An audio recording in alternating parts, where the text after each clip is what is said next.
Good afternoon. Welcome to this Carolyn Rockio Caregivers webinar presented by the Brain Injury Association of America. Today's topic is home-based strategies to support cognition after brain injury. Today's attendees are all muted. If you have a question, please use the Zoom Q&A box, and our presenter will answer the questions at the end. Briana Elson is the program coordinator for the Brooks Rehabilitation Clinical Practice Enhancement Program. She also serves as the primary OT fellowship faculty mentor on the brain injury unit and maintains a clinical caseload at the Brooks Center for Low Vision, treating patients after brain injury and stroke. Welcome, Briana. Hi, everyone. Thank you so much for having me. I'm very excited to be here with you all today, and hopefully you are going to get a lot out of this presentation as well. So today's topic is about home-based strategies to support cognition after brain injury. And again, I'm Briana. I'm an occupational therapist with a brain injury specialty certification through BIAA, also a board certification in physical rehab. So I'll skip this slide because we have had a great introduction. But today we will focus on home activity modifications after brain injury that can provide support for those with cognitive impairments as a result of their brain injury. This course will review literature and evidence-based interventions and strategies that facilitate success during activities of daily living to help promote independence and reduce caregiver burden. You can hopefully learn ways to optimize outcomes in the home setting to increase participation and overall quality of life.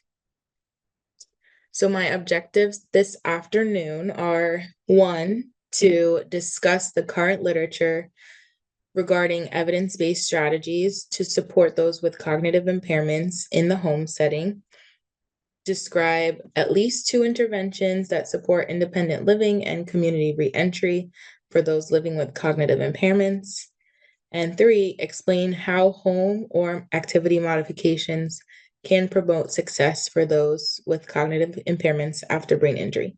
So after you attend this whole entire course, hopefully you will be able to do all of those things.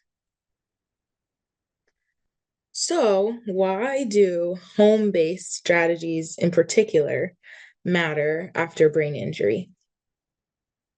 Well, the first reason is that cognitive impairments can affect memory, attention, problem solving, and daily functioning. The second reason, home is where recovery continues.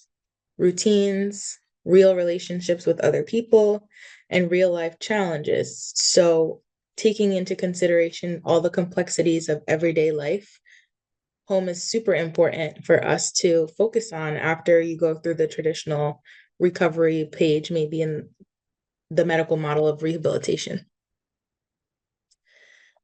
There's evidence out there also that shows that having tailored home-based interventions can improve quality of life and reduce symptom burden. So making sure that whatever strategies that we put into place, that they are feasible to use in the home setting, we can do so much for our people who have cognitive impairments after brain injury.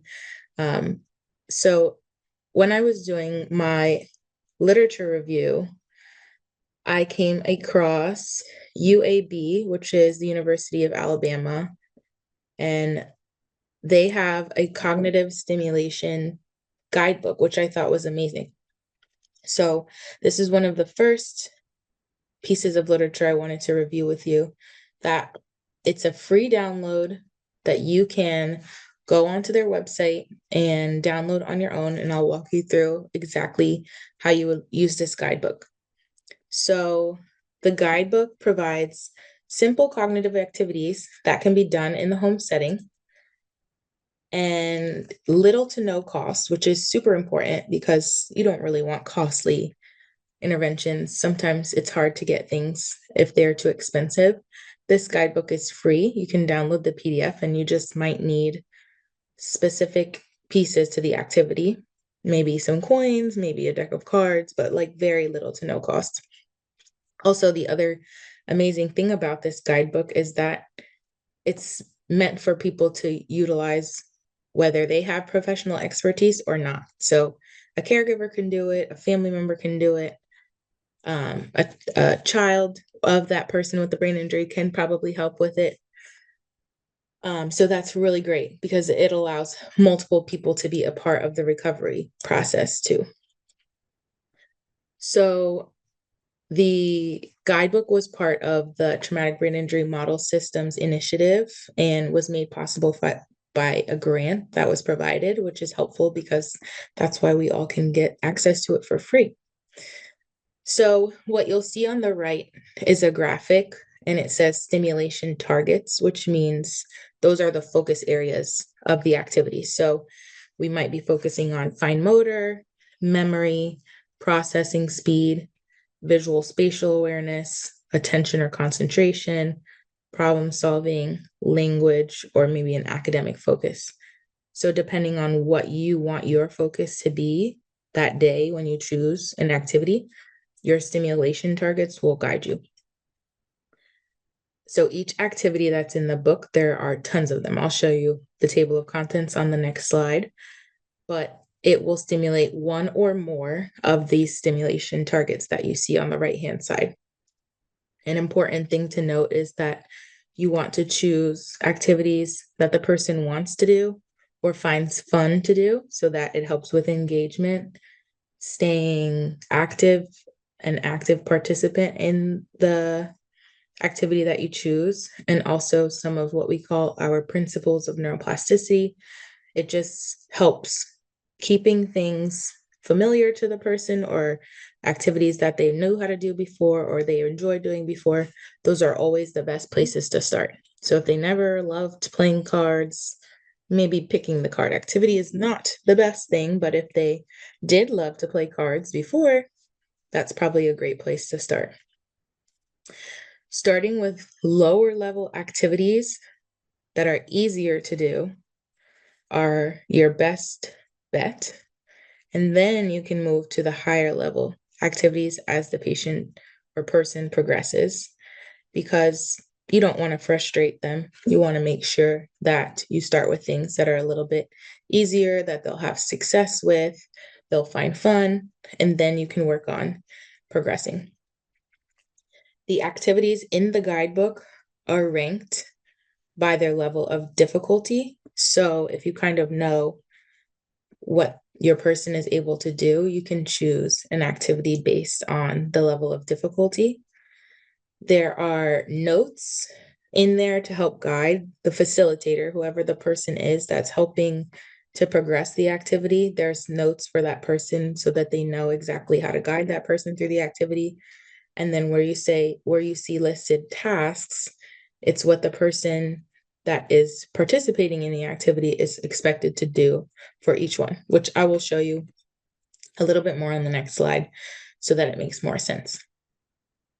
So this is a screenshot of the guidebook's table of contents. There are a whole list and array of activities that are included in this guidebook. And again, this is all free. At the end of the webinar, you will see references and tables of content so that you can download it if you're interested in. So you'll see here, like I mentioned before, the stimulation targets are up here. And then these are the activities listed here. When you look on the right-hand side of the activities, the acronym or the abbreviation is correlating with the type of stimulation target that that activity addresses. So if you're looking to target, let's say we wanted to target academics, which the abbreviation for academics is A, then maybe I would look for an activity that has an A next to it so that I can really make sure that I'm prioritizing academics. So something like Sudoku down here has an A next to it. So you could do Sudoku because it prioritizes academics, or you could do something like organizational activities because there's an A next to that, and that does prioritize academics as well. But let's say I wanted to prioritize problem solving instead, because that's what my loved one or the person I'm working with needs to prioritize. So problem solving would be PS, and therefore I would look for activities that specify PS as part of what they're addressing. So I might do an activity like locating information, which has PS as part of what they address, or I could use sequencing activities that also has PS. As you can see, the activities, some of them address a ton of different stimulation targets. So you are getting really a big bang for your buck, as we like to say, because you can address multiple stimulation targets at once, depending on the activity that you choose, which is always a good thing. So an example here, I chose locating information. So if we go back to the slide before, right? Locating information is, let's see where it's at. Locating information is here at 24. It addresses the stimulation targets of academics, attention concentration, language, memory, and problem solving, all in this one activity. Now, when you go to each activity, the stimulation target graphic will also be on that activity. So here you'll see that the highlighted colors correlating with this activity are what this activity is addressing. So like I said before, this activity, locating information, targets the stimulation targets of memory, attention concentration, problem solving, language, and academic. In gray, you'll see the things that it does not address. So if you're looking to address fine motor, this activity in particular would not address fine motor, but you could find another activity that does. So for each one, you'll see the level of the activity. There's 3 levels. Level 1 is the easiest. Level 2 is like medium. Level 3, which is not on this slide because it got cut off, 3 would be the hardest. And you would want to start with level 1 because you want to start easier so that it's not as hard and not as frustrating in the beginning. And then you progress to level 2 and 3 as your loved one progresses. So the notes, like I said, for the person that's guiding the activity, whether that's a family member or some other caregiver that's working with that person, in that red box, you'll see notes. So it tells you as the facilitator what you are expecting that person to do for this activity. So for locating information, we want our person to find information using an internet search engine. They can use a smartphone, a tablet, or a computer. You can go to the library if you need to. And then you ask the person to search for phone numbers of a certain business. Maybe I say, can you find the phone number for Pizza Hut closest to me? Can you tell me what the weather is? What was the score of the game last night? Very simple information for level 1. And again, information that that person will be interested in. So if they love basketball, you would say, well, what's the score of the game last night for the Warriors? Or if they love football, I live in Florida, so what was the score last night for the Jaguars game? Very simple, tailored and specific to what that person likes. And that's their task. Their task is to find the requested information that you give them on the internet. Level 2 would be something a little bit more difficult, and it may be a little bit more specific. And so they have some examples here about finding a specific show or movie that's currently playing. Ask the person to find what time a specific show is playing on TV. Ask them to plan an evening of television viewing. So if you know that you want to watch TV from 8 to 9 p.m. tonight, what is playing, what's on TV using the TV guide? What can we watch? And have them kind of plan it. So a little bit more specific, a little bit more difficult, but not super difficult using your TV guide. Then for this specific task, level 3 asks the person a lot more specific information, and it's a lot more difficult. For this task, it asks someone to provide the basic specifications for a type of car and finding a car that matches the search. So for example, if you give them, I want to find a car that's a 2021 under $30,000, that's red. And then that person uses the internet to find that car for that specific color, price, anything that you ask them, that's what they're looking for. So it's a lot more specific than what we did per se in level 1. So that's kind of how each level progresses through the different activities. This is just one of the activities that's in this guidebook. There are a lot of them, like you saw on the table of contents, but each one progresses through level 1, level 2, and level 3 in the same kind of way, from easy to medium to hard. So you want to start with the easiest on level 1 and then progress as you're able to. Maybe you won't be able to, and that's okay, but you find where is the least frustrating and the most successful. Do it a few times and then progress to the next level if you can. So this guidebook is great, has a lot of ideas. Many are low cost or no cost, and the guidebook is free, which is always the best thing. The other thing that they had in the guidebook, which I thought was awesome, is how traditional games that maybe we play all the time anyway, how do they support cognition that you can do at home with your loved ones, with your family, with your kids, your grandkids, whoever. They list so many games on here that are games that you would be potentially playing anyway. And then they use the same kind of formula as they did for the other activities. So they will put an X where the game addresses that particular stimulation target. So like, for example, if I chose Jenga, which I love Jenga.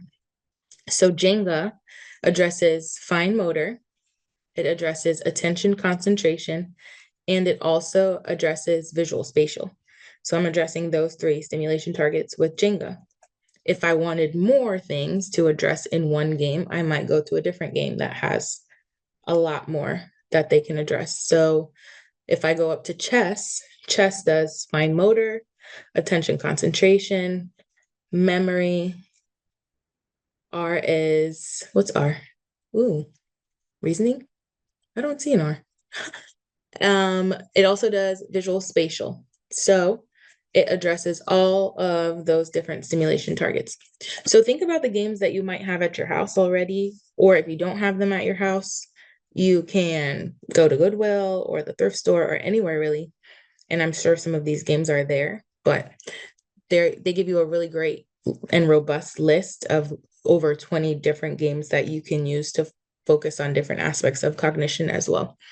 This is just a sample list. It's not a complete list of every game that's out there, but it's a pretty robust list, I would say.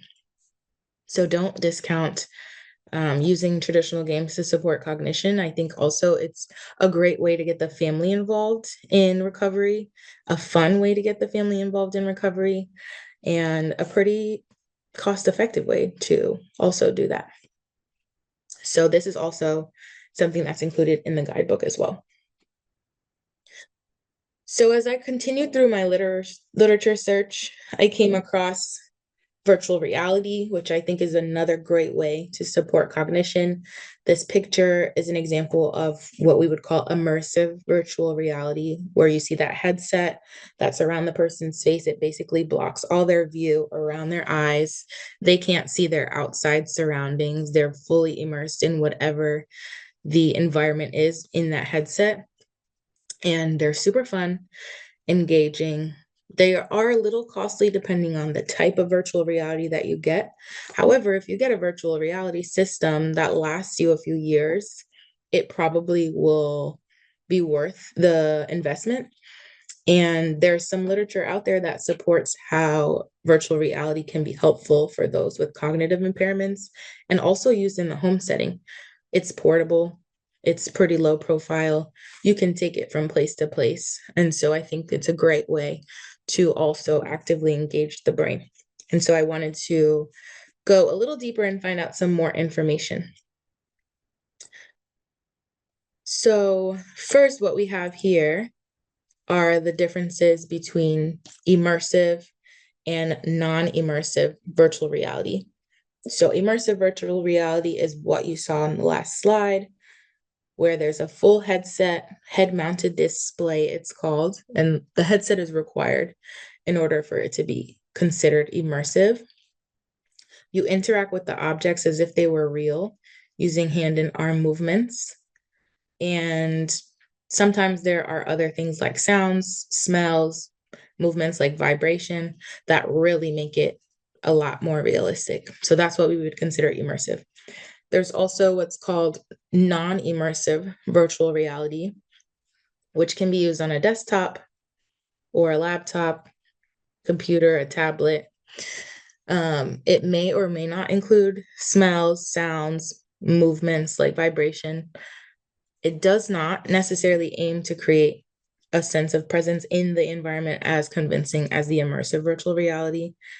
And you interact with the environment using a keyboard or a mouse. Think about like a showroom tour that you have ever done, or like if you're shopping for a house and you can tour through the house with a kind of 360 view where you click and it advances you to the next room. That would be considered non-immersive virtual reality because it is a real environment. You're just not totally immersed in it as if you were standing in the room while you're using the tool. So those are the basic differences between immersive and non-immersive. The benefits, based on a systematic review that I found in 2019, it looked at virtual reality to support cognition in brain injury. Benefits are that virtual reality can be motivating, it's engaging, it can be tailored to the specific individual that you're working with to challenge them accordingly. As they improve, you can do a ton of different things. You can play video games like a card game, you can do sports, you can do baseball, boxing, bowling, you can do exercise, you can do all kinds of things in a virtual reality simulation. So it really can be tailored to whatever the specific interests of that person are. And that's really the best kind of therapy that's individualized. So from the systematic review, some of the examples of the way that they used virtual reality were driving simulators for memory and executive functioning, simulating riding a bike and crossing the street, exercise programs like water sports, skiing, yoga, all kinds of different exercise programs, simulating a grocery store or a virtual mall shopping, trying to use money management, navigating store environments, things like that. For executive function retraining, there were a lot of different types of ways to use virtual reality. What they said in the systematic review about the dosing, like how often should this person do this for it to be beneficial? And what they found was that over the course of 10 to 12 sessions, 20 to 40 minutes in duration, about 2 to 4 times a week can improve cognitive function in those people with TBI. So 20 minutes, 2 to 4 times a week, is not really a huge commitment. If you think about your day-to-day, 20 to 40 minutes, if you can carve that out in your daytime, 2 to 4 times a week, I feel like it can be implemented into a daily routine, hopefully with ease, because it's not a huge, long period of time. And also the system is super engaging. So you're not necessarily having to guide the person through it. The virtual reality headset tells them what to do. So most of the time, someone can interact with the VR on their own, and you don't necessarily have to be right there. So that's 20 minutes that you might be able to go pay. You as a caregiver could do some bills or wash some laundry while they're sitting on the couch and doing their virtual reality. So it's a nice way to give some independent engagement too, for times when you might need to go tend to something else quickly around the house as well. Here is a quick video of a virtual reality simulator that's considered immersive. It is a driving simulator. So what you will see, this guy's using a steering wheel that gives him some feedback. So it kind of shakes if he doesn't turn well or if he hits a curb or something like that. There's a headset, so I'll play it. I don't think there's any sound, so oops. Sorry. Let's see. Here we go. So he has on this immersive virtual reality headset. And what you can see in the larger screen what he's seeing. And in this small little corner box, that's what it looks like from somebody on the outside. So he's sitting in a chair, he has a steering wheel, the headset is where he's seeing everything that's happening on the screen, and it looks super real, like as if you are on the road. The angles, your angle is as if you were driving in the car yourself, and you can see the street lines. You're turning the wheel as if you were really driving. You have to turn your head in the virtual reality headset to see your surroundings, just like you would have to do in a car. And if you hit a curb or hit the corner of the sidewalk, there's a little bit of a shake to give you some feedback that way. So this one's considered immersive because of the headset. Once you have the headset on, you can't see anything around you. You can only see what's inside of the simulation. And think about all of the aspects of cognition that this could work on. You're working on attention, you're working on processing speed, you're working on following directions, you're working on multitasking. There are so many things that you could work on at the same time within the one game. So I think virtual reality is super cool. I found some options for you out there in case you are interested in it. There are VR headsets. This is from a 2025 PC Mag roundup of all the things that are out there. They range based on the kind of headset that you want to get. But there's also some non-immersive virtual reality options like Wii or Wii Sports, which when I looked some more, this spliced online link, is giving you alternatives to the Wii, because I think you can only buy the Wii now on like eBay or some other secondhand way, because I don't believe it's in production. But the Nintendo Switch is a great alternative, they mentioned in this article, to Wii, because you can do a lot of the same Wii Sports, Wii Bowling, Wii Yoga, the balance board. A lot of the other things that were on Wii, the traditional Wii Sports, are on the Nintendo Switch, which is in production now. So that's a good alternative to immersive. The non-immersive option is Wii Sports or Nintendo Wii. And there are tons of other things on the market too. I just highlighted these two just to give you an idea of where you might want to go. The last thing I really wanted to highlight for literature review, what's out there, is the use of smart home technology to support cognition. So this is a systematic review from 2019 as well about using smart technology to improve outcomes in adults with acquired brain injury, which is very fitting for this webinar. So what are the benefits of smart home technology? And when I say smart home, I mean things like Alexa, Google Home, your phone.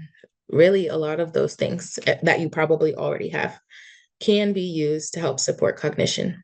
It can compensate for memory impairment. It can be personalized to the person. They're pretty cost effective, and they promote independence depending on how you use it. The studies that this systematic review looked at used smart home technology for planning appointments, appointment reminders, making lists, keeping lists, just a lot of the things executive function wise that are a little bit difficult. I mean, I use smart home technology myself too. There are a lot of things to try to keep in your brain at once, and smart home technology can be very helpful to minimize some of that. So I had a couple of ideas for you all on how you might be able to utilize smart home technology depending on what your loved one is having trouble with, or your client that you're working with is having trouble with. So on the left, you'll see potential issues, quote unquote, that are difficult for that person to do. So if they forget to turn the lights off, or change the temperature in the house, you can use smart home technology that has auto light switches. They even have little light switches that you can plug into lamps that have a timer set to it that turns it on and turns it off at the same time every day. I use it for my Christmas tree, but you can use it for a light switch in your room, anywhere. And they automatically turn the lights off if that person forgets to turn them off. There are smart home heating and cooling systems that you can put on a schedule, so it'll go on and off at certain times. There are even smart locks to auto lock doors. If someone forgets to lock their door when they come home or when they're leaving, you can get a smart lock system for the house. If the person has or is forgetful with daily tasks, to keep them on a schedule, you can program your Alexa, your Siri, your Google Home, your Echo Dot, whatever you have, to give daily prompts or reminders to stay on track. Like, take your medicine at 9 a.m. Don't forget to eat lunch. Make sure you're drinking water. Whatever it is, put it in the area where that person is most of the time so that they can hear the prompts, of course. And some of those daily reminders, voice activated reminders, could be very helpful. Or if you have a very supportive family, group chat message reminders are a nice, easy way to help with keeping somebody on task. I came across something called the iGuard Fire, which is an automatic stove shut-off device for someone who may love to cook, but maybe forgets to turn the stove off while they're cooking. This is probably a great thing to have at home, just in case.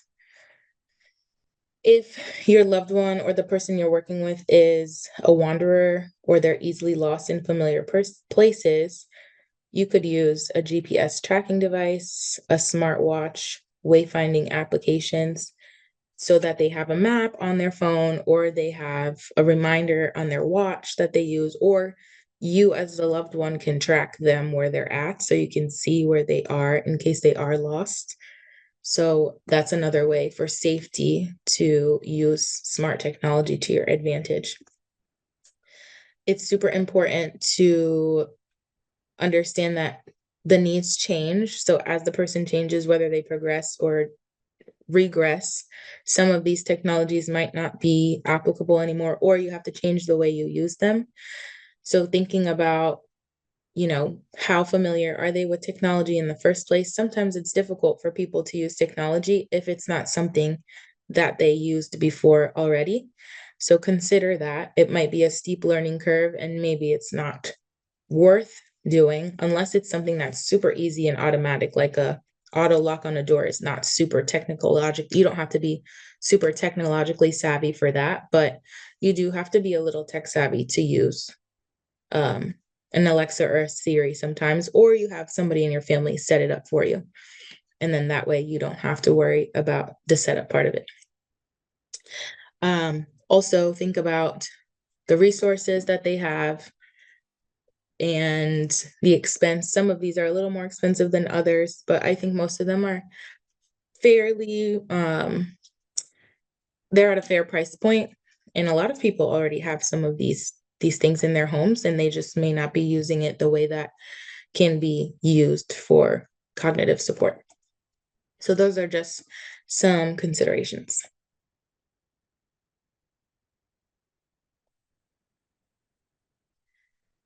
There was a 2024 article that I came across that I thought was great because it gave quotes from people who have mild cognitive impairment and also their caregivers on the way that they have been using smartphones and tablets to help them compensate for their cognitive impairments and their difficulty with thinking sometimes. And so I thought these quotes were really great. One person said, "The biggest thing that I use in my phone is alarms to remind me to do things at certain times of the day. I can have 6 or 7 alarms going in a day, and that's an easy one to set up. If you go to alarms and you put different times and you label each alarm with what you need to do at that time. So watering your plants, taking your medication, feeding your dog, you can have a different alarm at a different time of day for each one of those tasks and program it to go, Sunday through Sunday, every day of the week. And it'll go off for you at that specific time. And that's a great way to use your phone for reminders. Another person said, I get a bit frustrated if I can't remember something. So if I can, I get rid of the frustration by looking it up. The best thing about the World Wide Web is that it's at our fingertips, literally on your phone. So if you can't remember something, you can use Google to help fill some of the gaps to help you. And that person feels like that helps limit their frustration because of their memory impairment. One of the caregivers said that she, as in their loved one, has been starting to forget names, particularly grandchildren, my two adult children. So I put their pictures up, but with the name underneath in big letters. So, a lot of the albums that people have, my grandmother has tons of photo albums, but they're not labeled. They're just pictures. So a great activity for the two or for the family would be to label those pictures, date, maybe just the year, who's in the picture, just to help orient that person so they're not thinking about, oh, I don't remember. And that's a great way to, or you can you can use a regular picture book, or you can create an album that's digital too. They have a lot of things like that online. One more person said, I don't think any games are going to stop the process. And when they say games, they're referring to kind of like the games on your phone, Lumosity, Sudoku, crossword puzzles, word searches, all kinds of apps that you can get on your phone. People like to play Candy Crush, any kind of game that's on your phone that you play.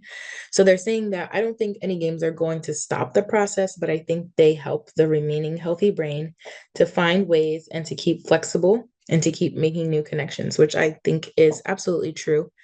It just keeps your brain engaged, whether that's with Words with Friends or Wordle, Candy Crush. There's some kind of strategy to it, and it keeps your synapses in your brain firing. So I think that that's a true quote. Some home and activity modifications to consider for your home, if you don't already have this at your house, is creating a cognitive friendly environment in any way that you can, minimizing distractions. So when you're doing the different tasks, say you decide to download the UAB Cognitive Stimulation Guidebook, turning off the TV, limiting the distractions, don't have music playing in the background, make it a very supportive environment without having to have divided attention so that they can focus on the task at hand. Maybe you should use labels on cabinets or drawers to help people find what they need a lot easier. So label utensils on a drawer, label spices on a cabinet, label one drawer, pants and socks, shoes. If they're having a trouble remembering where things are, labels can be very, very helpful for that. And it doesn't have to be on the outside. There's that lip on the top of a drawer where you pull it out. Maybe you put a label right there so it's a little discreet instead of being right on the outside. I've had people in the past, they don't really love having things shown out to other people if they're coming to the house, but finding ways that you can maybe hide it, but still be functional, could be beneficial too. Maybe you color code items by purpose. So this example is red basket for meds, maybe a blue basket for hair supplies, maybe a purple basket for skincare supplies, whatever it is. Creating a nice, quiet, cozy corner in your house where focused activities are done and the brain associates that corner with, this is where I'm going to do my work. So putting a nice little chair with a blanket and a table and a light so that the brain automatically, after a few times of consistent use, automatically starts to know, like, okay, now this is the time for us to focus. Keeping a whiteboard with the schedule and checking off the tasks as you go through the day so that the person you're with or your loved one doesn't forget that they've already completed a task, and then it helps them initiate the next step afterwards. So a small little whiteboard and a dry erase marker goes a long way with that. And on the next slide, there are some examples of places where you can get schedules online too. So at this Galaxy Brain and Therapy Center, they have a printable tools section. This is just a small snippet of their section. They have a lot of different downloadables that are free to use. They're all PDFs that you can download. And they have a weekly planner, they have a meal planner, they have a grocery list planner, a phone call guide for important numbers. So you could literally plan or print each one of these and use it as your structure, because promoting structure with schedules and planners is helpful for a brain that has a little bit of difficulty. In the middle here, you'll see a daily planner that you can use. And so this is from the Brain Injury Association of North Carolina. More printables where you can create a brain injury binder toolkit that has a daily schedule that you can fill out, tracking how much water intake, what did you eat for breakfast, lunch, and dinner, what's important to you to complete this day, and you write down your tasks that are important for that day. What do you have to prep for tomorrow so that you start to think about the next day? And all of these are organized and free to use on their website as well. So this is an example of the daily planner that they have on their website, but they also have medication lists, appointment trackers. They have all kinds of different planners that are ready to use and available for you. Sometimes you need to use a more simple and simplified schedule because those other schedules can be overwhelming to some. So maybe you use a visual schedule that's a little bit more simple. Something like today I wake up at whatever time. This is my morning routine. I brush my teeth, I get dressed, I use the toilet. I'll have coffee and breakfast. I catch the shuttle, go to my day program. This was a person that we had in our inpatient rehab who was working on a schedule to be able to go to their day inpatient program or outpatient program, sorry. But on the left, you'll see that this is a visual schedule that you could probably have in someone's room that they can use of if they get stuck in their daily routine. Maybe they can use it as a laminated page, and every day they check what they already did. They put on their underwear, they put on their pants and shorts, they put on their shirt, put on socks so that they know exactly what they need to do, all of the steps. Check each one. If it's a laminated paper that's like on their wall above their bed or by their closet, and then erase it and do it again the next day. When it's laminated, you can reuse it. I love to laminate things because it makes it, you can use it over and over. Here are just some tips for cueing and communicating for our care partners, for myself as a healthcare professional, for anyone who's working with someone who has cognitive impairments.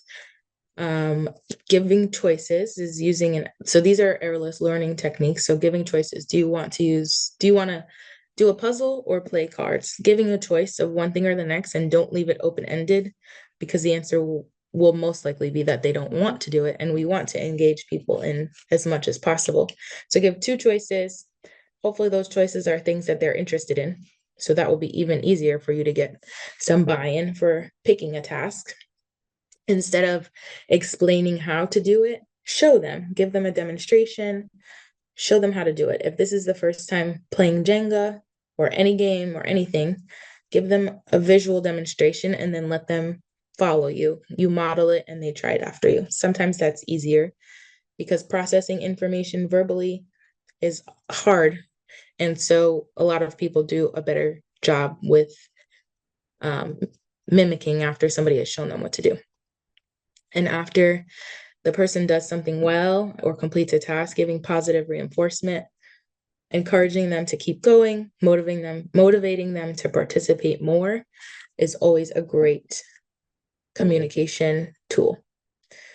Try to use a calm tone. So let's try something easier if they get frustrated. If you started a task that was just a little hard, maybe try to figure out how to backtrack it and downgrade it and redirect them to something they'll have more success in. Validate their frustration if they get frustrated, and validate their feelings. That was super tricky, but you're doing a great job. You should keep it up. I really think that you can get this done. Or offer alternatives.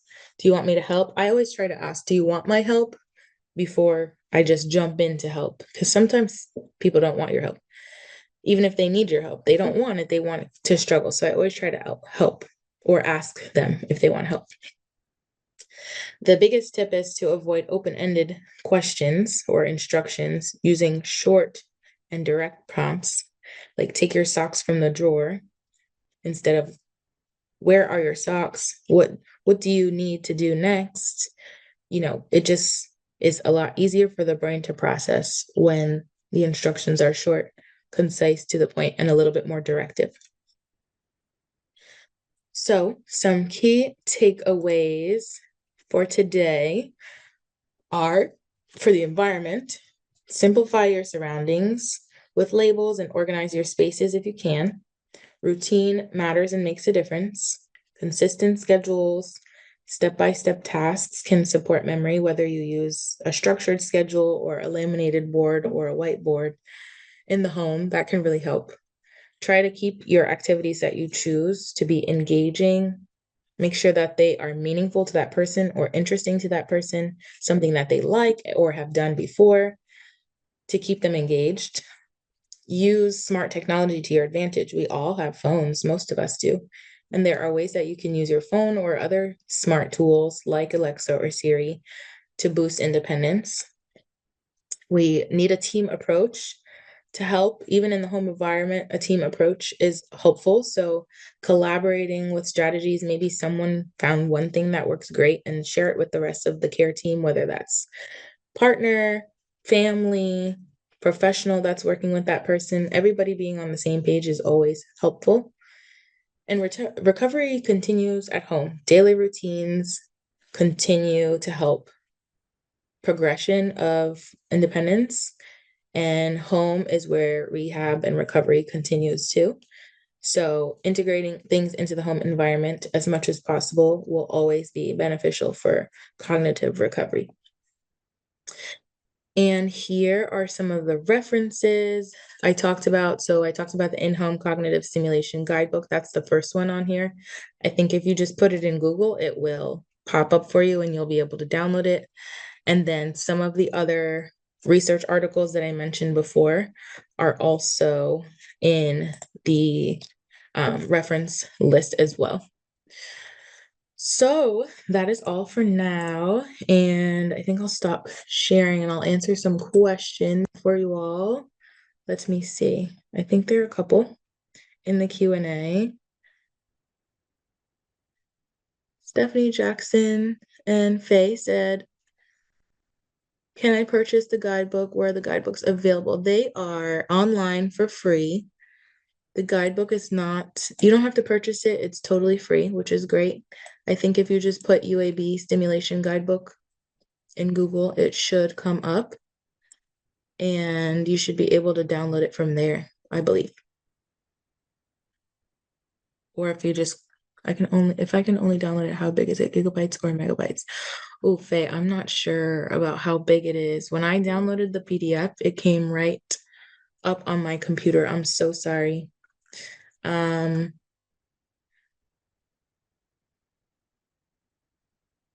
Someone said, I tried using reminders for meds, but I take meds so many times a day that the reminder alarms were constantly going off.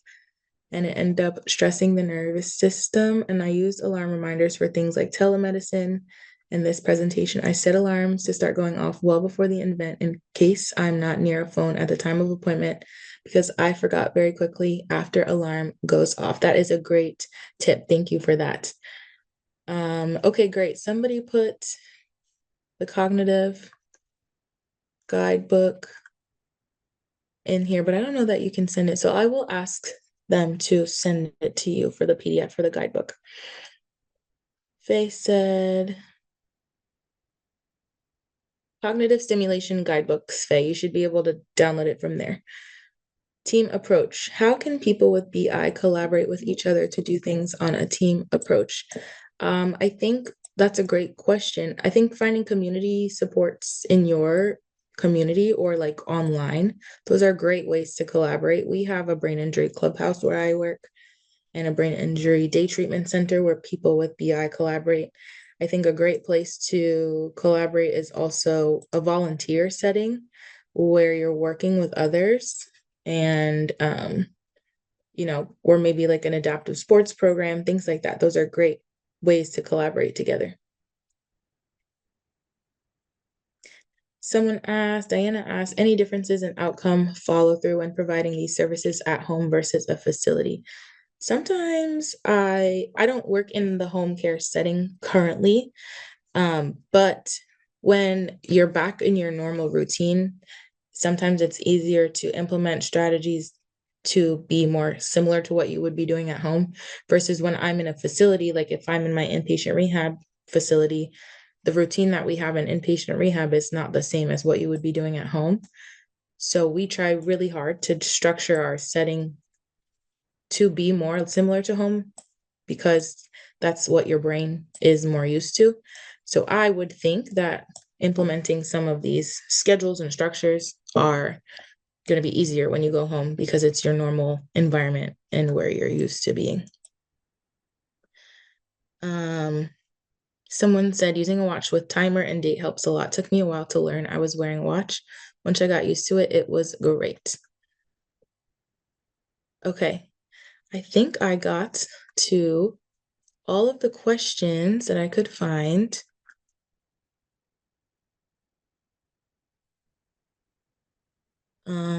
Little bit whiteboard is on my wish list to help set up one or two. If you do nothing else today, at least do one of these or two tasks. That's really a great thing. Sometimes you can only do one or two things in the day, and that's okay. And you save the rest of them to the next day, and it's totally fine.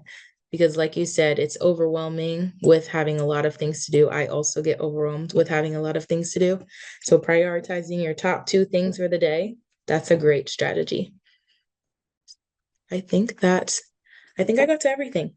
Yeah, well, thank you so much, Brianna. That was very informative. Thank you so much for your time. I really appreciate it. Yes, no problem. Thank you all for attending. I enjoyed it. Hopefully, you found it helpful, and hopefully, the strategies you can implement them as well. Great. Well, thanks so much for joining us and have a good day, everybody.